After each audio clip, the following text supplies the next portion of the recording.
Hi everyone, my name is Bhagirath Singh and in this today's tutorial video I am going to start a session on the basic commands of the Linux. Okay, so what are the basic commands and how can be used in our day-to-day activities?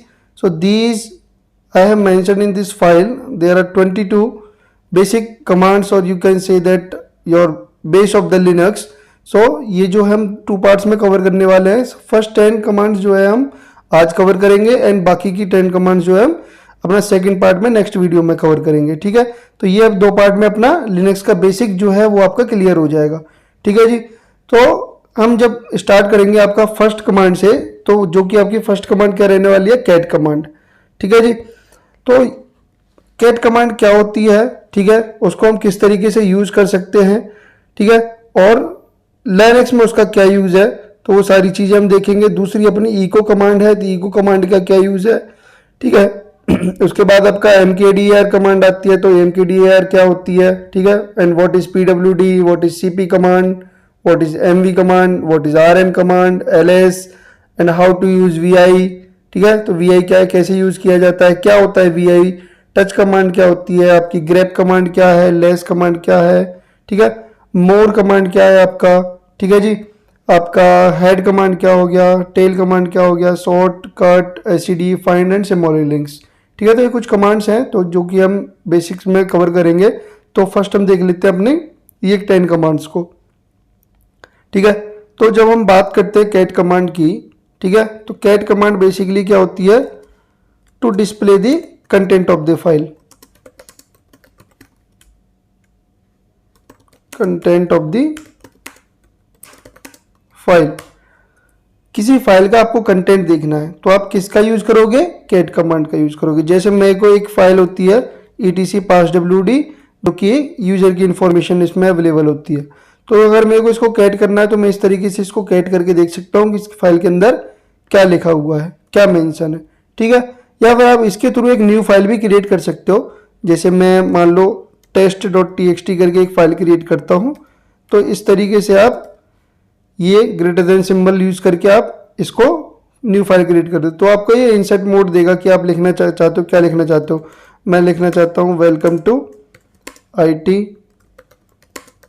Source tech institute. इस तरीके से मैं यहाँ पे कुछ भी content लिख सकता हूँ। We are learning the basic commands of the Linux, इस तरीके से हम लिख सकते हैं। ठीक है, फिर एंटर करके हम कंट्रोल डी से इससे बाहर आ सकते हैं। जब मैं इसको कैट करके देखूंगा तो मेरा कंटेंट किस में हो गया, अभी इंसर्ट इस वाली फाइल के अंदर हो गया। ठीक है, या फिर आप इस वाली फाइल का, जैसे आपको ये वाली फाइल है, आप test.txt ये है, इसका डेटा आप किसी अदर फाइल में डालना चाहते हो। जैसे मैं डाल देता हूँ बैकअप test.txt में, तो आप अब बैकअप वाली फाइल को आप चेक करोगे तो आपको ये वाला कंटेंट इसमें भी मिल जाएगा, क्योंकि आपने क्या कर दिया, इसको कंटेंट इसका इसमें कॉपी कर दिया, एक और फाइल बना दी। तो इस तरीके से कैट का यूज होता है। तो बेसिकली कैट का जो यूज है वो आपका डिस्प्ले, कंटेंट डिस्प्ले कराने के लिए होता है। ठीक है जी, अब आती है आपका इको। तो इको कमांड का क्या यूज है, ठीक है, तो इको कमांड क्यों यूज की जाती है, तो इको कमांड बेसिकली हम स्क्रीन पे कुछ आपको डिस्प्ले कराना है तो आप स्क्रीन पे डिस्प्ले करा सकते हो। जैसे मैं लिख देता हूँ यहाँ पे, this tutorial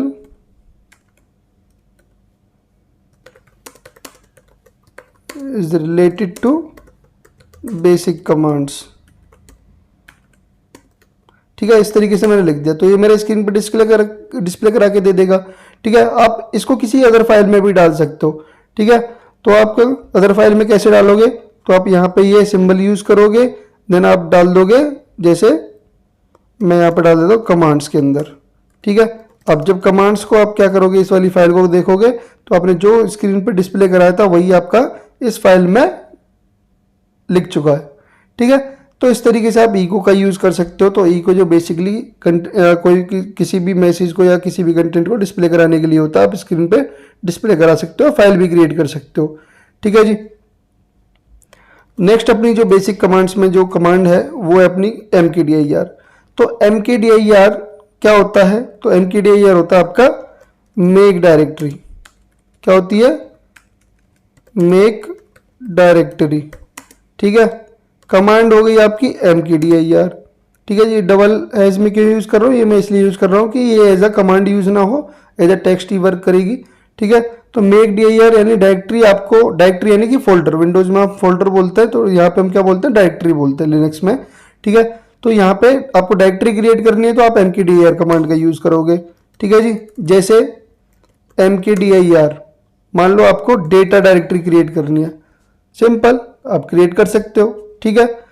अगर आपको इसको लिस्ट करना है तो उसके लिए एक ls कमांड होती है, जो कि हम अभी कवर कर लेते हैं लिस्ट कमांड को, ठीक है। आप ls यूज करोगे तो ये आपका इस लिस्ट करके दे देगा आपको इस तरीके से।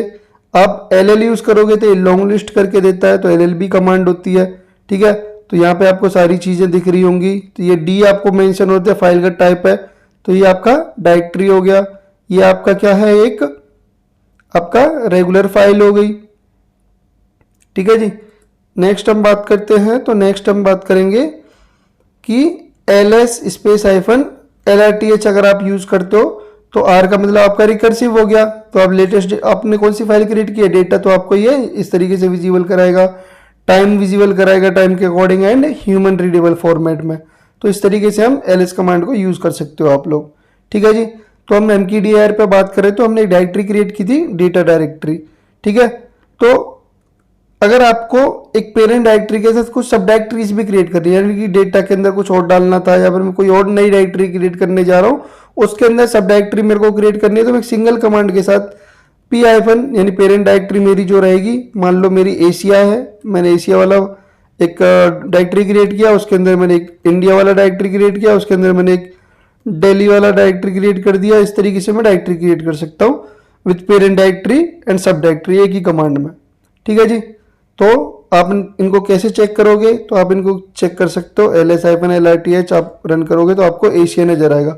तो इंडिया का आ गया और दिल्ली का आ गया, तो उसके लिए आपको इसके अंदर जाना, मूव करना पड़ेगा इस डायरेक्टरी के, ठीक है जी। तो हम मूव कर लेते हैं। तो आप मूव करने के लिए एक कमांड होती है cd कमांड, जिसको हम बोलते हैं चेंज डायरेक्टरी, ठीक है। अब डायरेक्टरी चेंज करना है, ठीक है। cd एशिया के अंदर जाना है, टैब प्रेस किया, एशिया के अंदर मूव गया। यहाँ पे ll करोगे तो आपको इंडिया दिखेगा, इंडिया के अंदर जाना है जी, तो फिर से cd करो, ll करो, यहाँ पे क्या है, यहाँ पे दिल्ली है, ये भी डायरेक्टरी है, तो आप डायरेक्टरी के अंदर जा सकते हो, फाइल के अंदर नहीं जा सकते, ठीक है जी। तो cd डायरेक्टरी के अंदर जाने के लिए यूज होती है, तो ये दिल्ली के अंदर आ गए। अगर आपको क्या कराना है, इसको प्रिंट कराना है, ठीक है। आप किस वर्किंग डायरेक्टरी में हो, यानी प्रिंट वर्किंग डायरेक्टरी, कि आप किस डायरेक्टरी में वर्क कर रहे हो, ठीक है। तो कुछ कमांड्स हैं, मैं साथ के साथ ही ले रहा हूँ, ठीक है, क्योंकि यहाँ पे साथ के साथ ही यूज हो रहा है। तो pwd आप यूज करोगे तो आपको पता है, आप रूट के अंदर आप एशिया वाली डायरेक्टरी में हो, देन उसके अंदर एक और डायरेक्टरी है इंडिया, देन उसके अंदर एक और डायरेक्टरी आपकी दिल्ली। तो इस तरीके से cd वर्क करती है। एंड mkdir का मैंने आपको बता ही दिया, ठीक है। तो mkdir का काम क्या है, डायरेक्टरी क्रिएट करना है। pwd आपको समझ में आ गया। अब सपोज दैट आपको क्या करना है, कॉपी करना है किसी फाइल को। तो मेरे पास यहाँ पे एक फाइल है test.txt, और इसको मेरे को एशिया के अंदर जो हमारी दिल्ली वाली डायरेक्टरी ना, उसके अंदर इसको कॉपी करना है। तो मैं सिंपल cp करूँगा test.txt को, और इसका पाथ दे देना है। भाई मेरा पाथ वैसे रूट के अंदर है, तो रूट के अंदर मैं ऑलरेडी हूँ, ठीक है। तो एशिया के अंदर हम गए किसमें, इंडिया वाले में, इंडिया के अंदर हम गए दिल्ली वाले में, तो इसको हम कॉपी कर देते हैं। जब आप यहाँ पे इसको ls-lrth करके देखोगे इसके अंदर, तो इसके अंदर आपको क्या दिखेगा, एक और फाइल दिखेगी जो कि अभी मेरी कॉपी हो चुकी है दिल्ली वाले के अंदर। या आप cd करके भी जा सकते हो, ऐसे भी चेक कर सकते हो ll करके कि यहाँ भी आपकी ये फाइल कॉपी हो चुकी है, ठीक है जी। अगर आपको डायरेक्टरी को मूव करना है तो इस आप cp-r यूज करोगे, ठीक है। तो ये रिकर्सिव के लिए यूज होता है। तो आपका डेटा वाली को मेरे को कहाँ मूव करना है, इसके अंदर दिल्ली के अंदर मूव करना है, सॉरी कॉपी करना है। तो हम इस तरीके से इसको कॉपी कर सकते हैं। तो अभी ये cd आपका इसके अंदर करके देखोगे तो यहाँ भी ये कॉपी हो चुका है डेटा डायरेक्टरी, वहाँ भी अवेलेबल है। अब हो इसमें देखोगे रूट की होम डायरेक्टरी में, तो यहाँ भी अवेलेबल है, क्योंकि हमने क्या किया है, कॉपी किया है। अब देखो हम इसको ना कट पेस्ट भी करेंगे, ठीक है, यानी कि मूव करेंगे एक जगह से दूसरी जगह पे फाइल को और डायरेक्टरी को। जैसे मेरी ये वाली है बैकअप test.txt, तो मेरे को इसको मूव करना है, अब मूव कमांड बेसिकली क्या होती है, मूव करने के लिए, ठीक है। कमांड क्या यूज होती है इसकी, एमवी कमांड।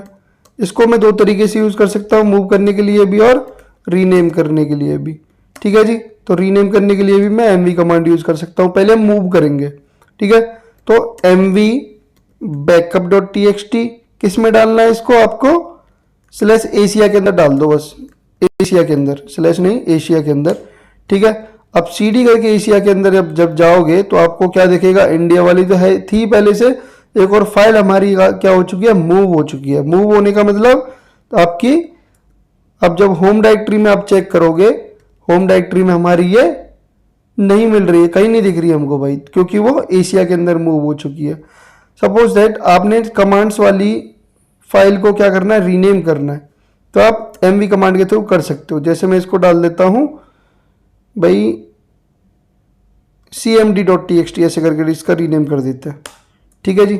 मैं एल करके चेक करूंगा तो देखो कमांड्स यहाँ से निकल गया, तो अभी क्या रीनेम हो गया इस फाइल का, cmd.txt हो गया, जो कि हमारी वो क्या थी, जो हमने एक फाइल क्रिएट की थी इस तरीके से। तो इस तरीके से मैं क्या कर सकता हूँ, इसको मूव भी कर सकता हूँ और उसको रीनेम भी कर सकता हूँ। अगर सपोज दैट आपने क्या करना है, किसी फाइल को रिमूव करना है, तो रिमूव के लिए जी आप कौन सी कमांड यूज करोगे, rm कमांड यूज करोगे। अब rm कमांड कैसे यूज होगी, अगर आप सिंपल rm करोगे और इस फाइल को आप रिमूव करना चाहते हो तो आपसे पूछेगा कि यस या नो, तो आपने जवाब देना कि जी हाँ मैं इसको रिमूव करना चाहता हूँ, यस। अगर आप नो करोगे तो ये रिमूव नहीं होगी। तो मैंने यस किया तो यहां से मेरी ये फाइल रिमूव हो गई, ठीक है। अगर मैं rm स्पेस -rf यूज करता हूँ, यानी फोर्सफुली ये रिमूव हो जाएगी, आपसे कुछ नहीं पूछेगा, तो मैं डेटा वाली यहाँ से रिमूव कर देता हूँ डायरेक्टरी। तो इस तरीके से आप डायरेक्टरी एंड फाइल्स रिमूव कर सकते हो rm कमांड के थ्रू, ठीक है जी।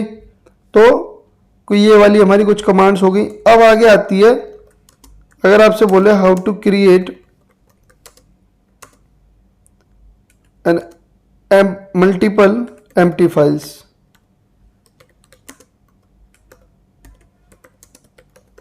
ठीक है। तो उसके लिए क्या कमांड होती है, उसके लिए होती है टच कमांड। कौन सी कमांड, टच कमांड। जैसे मैंने टच कमांड के थ्रू कुछ एम्प्टी फाइल्स क्रिएट करनी है, जैसे फाइल 1 हो गई, फाइल 2 हो गई, फाइल 3 हो गई, फाइल 4 हो गई। तो इस तरीके से मैं कुछ फाइल्स क्रिएट कर सकता हूँ। इसको आप lsif करके देखोगे तो इस तरीके से आपकी 4 फाइल ये क्रिएट हो चुकी है एम्प्टी, इनके अंदर कुछ भी डेटा नहीं है, मैं आपके ऐड करके चेक कर सकते हो, खाली पड़ी हुई है, ठीक है जी। तो हमारी ये कुछ कमांड्स क्लियर हो चुकी है, देख लेते हैं कौन कौन सी हो गई। देखो कैट हमने पढ़ लिया कि फाइल को क्या करना है, आपने डिस्प्ले कराने के लिए यूज करना है। इको हमने पढ़ लिया, mkdir हमने डायरेक्टरी क्रिएट करने के लिए पढ़ लिया, pwd हमने प्रिंट वर्किंग डायरेक्टरी के लिए पढ़ा, cp कॉपी करने के लिए, mv हमने मूव करने के लिए, rm हमने रिमूव करने के लिए, ls हमने लिस्ट करने के लिए, टच हमने एम्प्टी फाइल क्रिएट करने के लिए, एंड vi जो है ये पावरफुल एडिटर है लिनक्स में, ठीक है, जो कि हर कोई यूज करता है। vi। अब vi नॉर्मली कैसे यूज होता है, स्मार्ट वे में कैसे यूज होता है, ठीक है। तो इसको हम सारे ऑप्शंस देखेंगे कि vi में क्या क्या ऑप्शंस हमें मिलते हैं इसको एडिट करने के, ठीक है। और बाकी की ये आपको 10 कमांड्स दिख रही हैं या 10 टॉपिक्स बोल सकते हो आप, तो ये हम नेक्स्ट पार्ट में कवर करेंगे। ये हमारी एक पूरी प्ले लिस्ट है लिनक्स की जो मैं क्रिएट करने जा रहा हूँ, ठीक है। तो आप स्टार्टिंग से इसको देख सकते हो, पहली वीडियो से लेके हम क्या क्या कंटेंट कवर करेंगे, ठीक है। फिर हमने इसका कुछ हिस्ट्री वगैरह भी कवर किया था, फिर हमने इसका इंस्टॉलेशन, सारी चीज़ें मतलब स्टेप बाय स्टेप चल रहा है, ये पूरी प्ले लिस्ट कवर होगी इसमें, ठीक है। आपका लिनक्स फंडामेंटल पूरा क्लियर हो जाएगा, ठीक है जी। चलो आते हैं अपने टॉपिक पे, vi, ठीक है। vi होता है आपका विजुअल एडिटर, ठीक है जी। क्या होता है आपका विजुअल एडिटर, ठीक है, या फिर आप विजुअल डिस्प्ले एडिटर बोल सकते हो इसको, डिस्प्ले एडिटर। इसी का मॉडर्न वर्जन है आपका विम, ठीक है। इसको बोलते हैं विजुअल डिस्प्ले एडिटर इम्प्रूव्ड। क्या होता है, इम्प्रूव्ड, यानी कुछ चीज़ें इसमें बेहतर की गई हैं, ठीक है। तो इस कमांड्स को कैसे यूज़ किया जाता है अगर मैं बात करूं तो देखो ये 3 तरीके से यूज़ होती है। पहली, जब आप vi में एंटर करते हो तो आप एंटर करते हो कमांड मोड में, ठीक है जी। फिर उसके बाद आप जाते हो इंसर्ट मोड में अगर आपको कुछ लिखना है तो, ठीक है। अगर आपको वहाँ से बाहर निकल के आना है फिर आप आते हो एक्सटेंडेड मोड में, ठीक है। तो इस तरीके से VI वर्क करता है, command mode, insert mode and extended mode. अगर मेरे को क्या करना है, कोई एक फाइल, न्यू फाइल क्रिएट करनी है तो मैं VI करूँगा। अब VI करूँगा तो मैं मान लो new underscore file dot TXT से एक फाइल बनानी है भाई इस नाम से। अब देखो ये आ गया मेरा कमांड मोड। अब मैं यहाँ से प्रेस करूँगा आई प्रेस करते ही मेरे को यहाँ पे दिख रहा है इंसर्ट मोड, ठीक है। इंसर्ट मोड दिख रहा है तो मैं यहाँ पे कुछ भी लिखना चाहता हूँ, जैसे मैं लिखना चाहता हूँ Linux fundamental by Bhagirath Singh, इस तरीके से मैंने लिख दिया, ठीक है। और भी कुछ में कंटेंट मेरे को लिखना है तो मैं लिख देता हूँ प्लीज़ लाइक शेयर सब्सक्राइब, भाई ये तो करना पड़ेगा, ठीक है। तो इस तरीके से मैं फाइल में लिख दिया मैंने, तो मेरा कंटेंट यहाँ पे क्रिएट हो चुका है, ठीक है। अब मेरे को इससे क्या करना है, इंसर्ट मोड में हूँ। अब इंसर्ट मोड में मेरे को क्या क्या ऑप्शन मिलते हैं, देखो आप एस्केप प्रेस करोगे तो आपका इंसर्ट मोड चला जाएगा, आप वापस से किस में आ जाओगे, कमांड मोड में आ जाओगे। अगर सपोज दैट आपको ना इस शेयर के ऊपर, यहाँ पे मेरा कर्सर है उसके ऊपर आपको एक लाइन क्रिएट करनी है, एम्प्टी लाइन, तो आप कैप्स O प्रेस करोगे तो आपकी एम्प्टी लाइन हो गई और आप इंसर्ट मोड में भी आ गए, ठीक है। कभी कभी ऐसा होता है ना, आपको आई प्रेस करने की जरूरत नहीं है, आप सिंपल क्या है, आपको पता है नीचे का आई प्रेस करोगे फिर उसके बाद नीचे आओगे, इससे अच्छा आप ऊपर क्या करना है, ऊपर करना है तो आप कैप्स O यूज करो। आपको एक नीचे लाइन ऐड करनी है तो आप स्मॉल O यूज करो। तो मेरी नीचे लाइन ऐड भी हो गई, एम्प्टी एंड इंसर्ट मोड में भी आ गया। अब मैं यहाँ पे कुछ भी लिखना है तो मैं लिख सकता हूँ, ठीक है। तो मैं लिख देता हूँ जैसे कमेंट ऑल्सो, ठीक है जी। तो इस तरीके से मैं लिख सकता हूँ। तो ये इंसर्ट मोड में कुछ आर्गुमेंट्स यूज होते हैं। अब कमांड मोड की हम बाद में बात करेंगे, पहले हम बात करेंगे किसकी, एक्सटेंडेड मोड की, ठीक है। कॉलन मोड बोल सकते हो, या फिर जैसे मैं एस्केप प्रेस करूंगा तो मैं कॉलन प्रेस करूंगा, इसको बोलते हैं कॉलन मोड या फिर एक्सटेंडेड मोड। अब कॉलन मोड में मेरे को देखो W अगर मैं प्रेस करता हूं एस्केप के साथ में, कॉलन के बाद अगर मैंने W प्रेस किया तो मैं मेरी जो चेंजेस हैं वो सेव हो जाएंगे। अगर मैं Q प्रेस करूंगा तो Q प्रेस करते ही मेरा ये क्या हो जाएगा, क्विट हो जाएगा विदाउट सेव, सेव नहीं होगा, ये सीधे बाहर आ जाएगा। अब W और Q दोनों प्रेस करोगे तो आपका सेव भी होगा और क्विट भी कर जाओगे।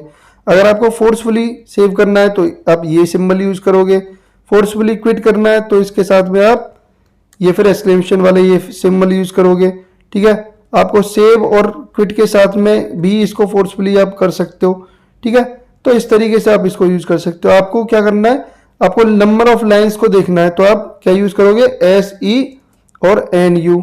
अब जैसे एंटर करोगे तो आपको नंबर ऑफ लाइंस दिखा देगा, भाई आपने इतनी लाइंस क्या कर रखी हैं, ये ऐड कर रखी हैं, ठीक है। तो इस तरीके से आपका नंबर ऑफ लाइंस भी दिखा देता है। फिलहाल मेरे को इसको सेव करके बाहर आना है तो मैं क्या करता हूँ, कॉलन WQ करके इससे बाहर आ जाता हूँ। तो इस तरीके से मेरा VI इंसर्ट मोड और एक्सटेंडेड मोड कवर हो गया। अब हम बात करते हैं VI, मान लो मैं एक फाइल ले लेता हूँ etc parswd। अब इस फाइल के अंदर मैं गया, अगर सपोज दैट, अब इसके ऑप्शन सुनना, मेरे को इस लास्ट लाइन में आना है बिल्कुल SSD वाली पे। तो एक तो तरीका है मैं 1/1 इस तरीके से आऊँगा, ठीक है। एक तरीका है मैं शिफ्ट G यानी कैप्स G जैसे ही प्रेस करूंगा तो मेरा क्या आ जाएगा, ये लास्ट लाइन पे आ जाएगा। अब यहाँ पे आप O प्रेस करो, वो न्यू लाइन ऐड करके कुछ इंसर्ट करना है करो, वो आपकी मर्जी है, ठीक है। अगर आपको इस लाइन को कॉपी करना है पूरी को तो आप YY प्रेस करो, कॉपी कर लिया तो पेस्ट करना है तो किससे करेंगे भाई, P से पेस्ट करो, तो देखो पेस्ट हो गई, सेम लाइन नीचे पेस्ट हो चुकी है। YY मैंने कॉपी किया और P से पेस्ट कर दिया, नीचे वाली लाइन में पेस्ट हो गई।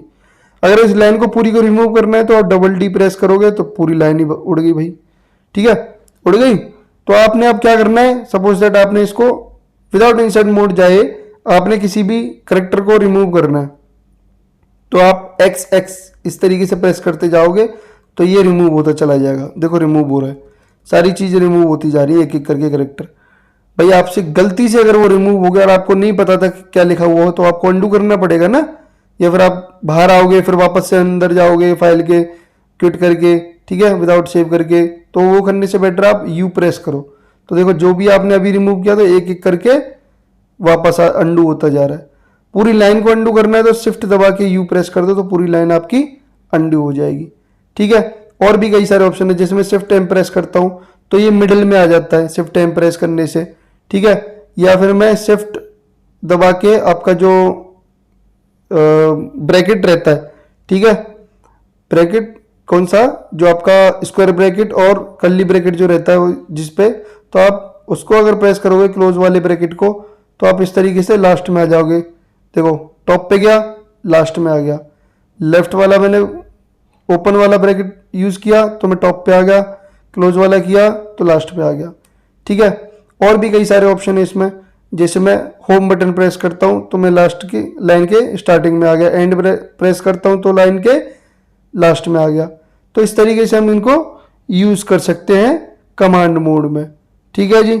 अगर आपको कुछ सर्च करना है, सपोज दैट आपने कुछ सर्च करना है, ठीक है, तो सर्च करना है तो मैं स्लैश प्रेस करता हूँ। अब मेरे को सर्च करना है एसबिन, तो ये मेरे को एसबिन पे ले जाएगा अपने अकॉर्डिंग, ठीक है। आप एंटर करके नेक्स्ट नेक्स्ट नहीं आओगे, आप एन प्रेस करोगे तो जितना भी एसबिन आपको दिखेगा तो वहाँ पे आपको ये मूव करता चला जाएगा। तो इस तरीके से आप सर्च भी कर सकते हो, ठीक है। तो वीआई के बहुत सारे अच्छे फीचर हैं, तो आप जितनी अच्छे से यूज़ करोगे आप उतनी अच्छे से उसको यूज़ कर सकते हो। फिलहाल मैं इससे फोर्सफुली क्विट करके बाहर आ जाता हूँ, क्योंकि ये थोड़ी क्रिटिकल फाइल है, इसमें हम कुछ चेंजेस नहीं करेंगे, ठीक है जी। तो इतनी सारी चीज़ें हमने बहुत जल्दी फटाफट कवर कर ली हैं, ठीक है। ये प्लेलिस्ट बहुत अच्छी है, इसमें मैं कुछ और आपको कमांड्स भी क्लियर करा देता हूँ। जैसे आपकी डेट कमांड होती है, ठीक है, तो डेट कमांड से आपको क्या मिल जाता है, डेट मिल जाता है। एक कमांड होती है टाइम डेट CTL, ठीक है जी। टाइम डेट CTL में आपको टाइम जोन मिल रहा है, ठीक है, लोकल टाइम, यूनिवर्सल टाइम मिल रहा है कि आपने क्या सेट किया हुआ है, सिंक्रोनाइजेशन मिल रहा है कि है कि नहीं है सिस्टम क्लॉक का, ठीक है। तो आपको टाइम दिख जाता है इस तरीके से, ठीक है। और भी आपको होस्ट नेम चेक करना है अपने सर्वर का, तो आप होस्ट नेम कमांड से चेक कर सकते हो। बहुत सारी अपनी बेसिक कमांड्स हैं, तो वो हम धीरे धीरे करके सारी चीज़ें कवर करेंगे, ठीक है जी। तो फिलहाल के लिए इतना ही, बाकी की जो अपनी बची हुई कमांड्स है वो हम सेकंड पार्ट में कवर करेंगे, क्योंकि इस वीडियो में अगर मैं करने लग गया तो भाई बहुत लंबी वीडियो हो जाएगी, ठीक है, जो आपको भी अच्छा नहीं लगेगा और मुझे भी इतना टाइम देना सही नहीं लगेगा एक वीडियो में, ठीक है जी। चलो मिलते हैं नेक्स्ट पार्ट में, बाय बाय, थैंक यू।